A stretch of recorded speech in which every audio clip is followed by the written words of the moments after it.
आज का विषय है कर्नाटक का चुनावी परिदृश्य। हर दिन बदल रहा है कर्नाटक का चुनावी परिदृश्य। जातीय राजनीति पर उतरी भाजपा कांग्रेस, जेडीएस भी पीछे नहीं। टिकट बंटवारे के बाद पाला बदलने की लग गई है होड़। नमस्कार, आज़ाद सिपाही के विशेष में आपका स्वागत है। मैं हूं राकेश सिंह। कर्नाटक में विधानसभा चुनाव की सरगर्मी हर दिन जोर पकड़ रही है। अगले 10 मई को राज्य की 224 विधानसभा सीटों पर मतदान होगा। राज्य में चुनावी प्रक्रिया का पहला चरण यानी टिकट बंटवारे का काम लगभग पूरा हो चुका है। टिकट बंटवारे के बाद होने वाली सामान्य राजनीतिक प्रक्रिया यानी पाला बदलने का सिलसिला भी शुरू हो गया है, जिसमें फिलहाल कांग्रेस का पलड़ा भारी दिख रहा है। लेकिन भाजपा दक्षिण के अपने इस दुर्ग को बचाने के लिए पूरी तरह तैयार है। भाजपा के लिए ये चुनाव जीतना इसलिए भी ज़रूरी है क्योंकि कर्नाटक के चुनाव के नतीजे ही इस साल के अंत में होने वाले मध्य प्रदेश, छत्तीसगढ़ और राजस्थान विधानसभा चुनाव के परिणाम का संकेत देंगे। उसके बाद अगले साल की पहली छमाही में ही आम चुनाव होंगे। इसलिए भाजपा कर्नाटक की सत्ता पर पकड़ बरकरार रखने के लिए पूरा जोर लगा रही है। उधर जनमत सर्वेक्षण के परिणामों से उत्साहित कांग्रेस को पूरी उम्मीद है कि इस बार बाजी वही जीतेगी। इसलिए कांग्रेस ने राहुल गांधी को अभी से ही प्रचार अभियान में उतार दिया है, जिन्हें कर्नाटक के कोलार में दिए गए भाषण के कारण ही अदालत से सजा और संसदीय गवाही पड़ी है। प्रचार में राहुल की एंट्री से पहले भाजपा की ओर से पीएम मोदी और जेपी नड्डा 5-5 बार राज्य का दौरा कर चुके हैं। राहुल गांधी ने जातीय राजनीति को अपना प्रमुख हथियार बनाया है। उसके जवाब में अब भाजपा भी इसी लाइन पर चलने के लिए तैयार हो रही है। हालांकि उसके पास राष्ट्रवाद और कर्नाटक के विकास जैसे दूसरे मुद्दे भी हैं। कर्नाटक में जातीय राजनीति के इस दौर का किस पार्टी पर क्या असर होगा, चलिए समझते हैं। दक्षिण भारत में भाजपा के एकमात्र दुर्ग कर्नाटक में चुनावी बिसात बिछ चुकी है।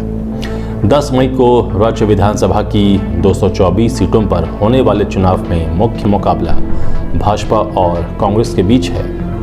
भाजपा के लिए स्थिति थोड़ी मुश्किल है क्योंकि वो सत्ता में है और बसवराज बोम्मई के नेतृत्व में उसकी सरकार पर भ्रष्टाचार से लेकर कई तरह के आरोप लग रहे हैं।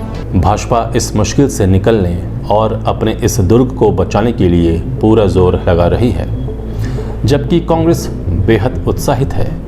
विभिन्न सर्वेक्षणों के नतीजों में उसे आगे बताया गया है और यही कारण है कि पार्टी नेता राहुल गांधी अभी से ही प्रचार में उतर चुके हैं। कर्नाटक के चुनाव में स्थानीय और अन्य मुद्दों के अलावा एक प्रमुख मुद्दा जातीय राजनीति का होता है।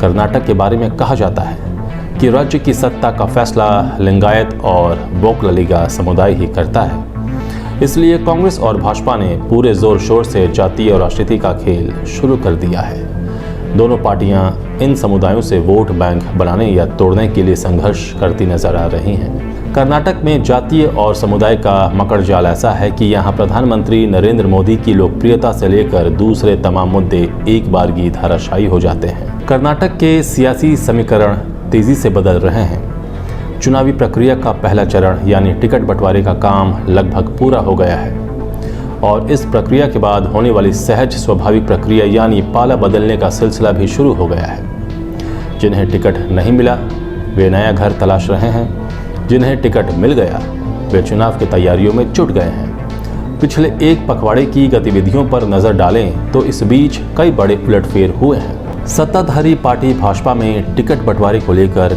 खलबली मची हुई है। कर्नाटक के पूर्व मुख्यमंत्री जगदीश शेट्टार, पूर्व उप मुख्यमंत्री लक्ष्मण संगप्पा सावदी समेत 2 दर्जन से ज़्यादा बड़े नेताओं ने टिकट बंटवारे को लेकर नाराजगी जताते हुए पार्टी छोड़ दी है। इनमें से ज़्यादातर ने कांग्रेस का दामन थाम लिया है। भाजपा नेताओं में टिकट बंटवारे को लेकर नाराजगी और बगावत अभी भी जारी है। जगदीश शेट्टार की गिनती लिंगायत समुदाय के बड़े नेताओं में होती है। ऐसे में उनके कांग्रेस में जाने से भाजपा को नुकसान हो सकता है। ऐसा नहीं है कि बगावत केवल भाजपा में है, कांग्रेस और जेडीएस नेता भी बागी रुख अख्तियार कर रहे हैं। कर्नाटक के पूर्व एमएलसी और कांग्रेस नेता रघु आचार्य ने बागी रुख अख्तियार करते हुए जनता दल सेक्युलर का दामन थाम लिया है। वहीं कर्नाटक कांग्रेस के वरिष्ठ नेता कागोडू तिम्मप्पा की बेटी ने कांग्रेस छोड़ भाजपा का दामन थाम लिया है। भाजपा और कांग्रेस के साथ साथ जेडीएस को भी कई झटके लग चुके हैं।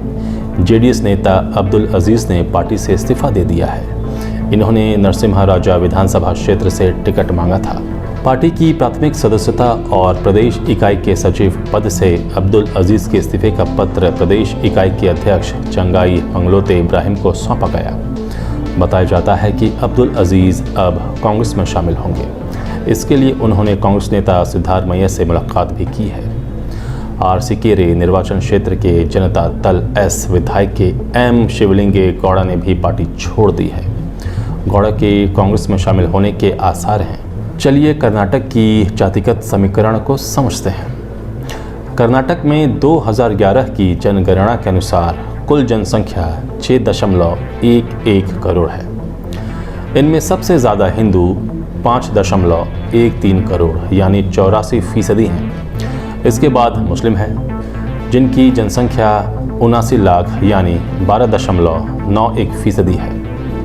राज्य में ईसाई 11 लाख यानी लगभग 1.87% हैं और जैन आबादी 4 लाख यानी 0.72% है। राज्य में लिंगायत सबसे बड़ा समुदाय है। इनकी आबादी करीब 17% है। इसके बाद दूसरा सबसे बड़ा समुदाय वोक्कालिगा है, जिसकी आबादी करीब 14% है। राज्य में कुरुबा जाति की आबादी 8%, एससी 17% और एसटी 7% हैं। लिंगायत समाज को कर्नाटक की अगड़ी जातियों में गिना जाता है। लिंगायत और वीरशैव कर्नाटक के 2 बड़े समुदाय हैं। इन दोनों समुदायों का जन्म 12वीं शताब्दी के समाज सुधार आंदोलन के चलते हुआ था।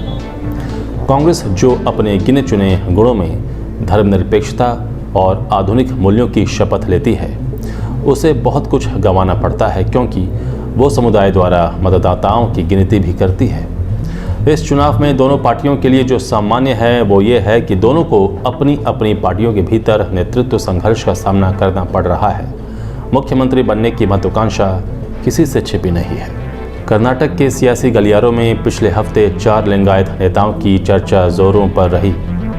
इनमें पूर्व और वर्तमान मुख्यमंत्री के साथ एक पूर्व डिप्टी सीएम भी शामिल थे।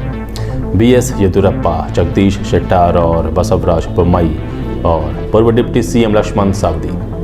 इनकी व्यक्तिगत महत्वाकांक्षा और अपने समुदायों के बीच मजबूत पकड़ की भी चर्चा हुई। इनमें से सावदी और शेट्टार ने भाजपा की नाव से कूदकर चुनाव लड़ने के लिए कांग्रेस का हाथ थाम लिया। हालांकि पिछले सप्ताह के अंत तक येदियुरप्पा शेट्टार के लिए बल्लेबाजी कर रहे थे। येदियुरप्पा के बेटे पहले से ही भाजपा के उम्मीदवार हैं। लिंगायतों का एक उतार चढ़ाव भरा इतिहास रहा है। कभी कभी उन्हें एक अलग अल्पसंख्यक धर्म लिंगायतवाद के अनुयायी के रूप में देखा जाता है, लेकिन वे शिव की पूजा करते हैं, जो उन्हें हिंदू बनाता है। लेकिन फिर वे पुरानी दुनिया की ब्राह्मणों के नेतृत्व वाली जाति व्यवस्था पर भी सवाल उठाते हैं। इस प्रभावशाली पंथ के सदस्यों की उत्पत्ति विभिन्न जातियों और समुदाय में हुई है। चुनाव की दृष्टि से केवल ये जानना जरूरी है कि आधुनिक दुनिया में वो एक शिक्षित, राजनीतिक रूप से जागरूक, महत्वाकांक्षी समूह है। भाजपा ने कुल मिलाकर लिंगायतों के साथ अपनी भूमिका निभाई है, जिनकी व्यक्तिगत महत्वाकांक्षाएं अक्सर किसी विचारधारा, पार्टी या नेता से ऊपर उठती है। धारवाड़ के दक्षिण में मोदी की प्रसिद्ध छवि कमज़ोर पड़ती दिखाई दे रही है। एकमात्र दक्षिणी राज्य पर भाजपा की पकड़ लगातार कमज़ोर दिख रही है, क्योंकि कांग्रेस ने जातीय राजनीति का सिलसिला पहले शुरू किया है। जाहिर है कि कांग्रेस इस चुनाव में वोक्कालिगा के साथ नजर आ रही है।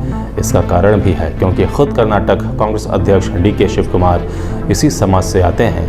हालांकि वोक्कालिगा समुदाय के बीच पूर्व प्रधानमंत्री एचडी देवेगौड़ा के नेतृत्व में जनता दल सेक्युलर का मांड्या बेल्ट में मजबूत प्रभाव है, जो भारत की सिलिकॉन वैली से दूर नहीं है। जेडीएस के लिए त्रिशंकु विधानसभा में किंग मेकर की भूमिका निभाने के विकल्प खुले हैं, लेकिन संकेत है कि इस मौसम में भाजपा के साथ उसके संबंध अधिक तनावपूर्ण हैं।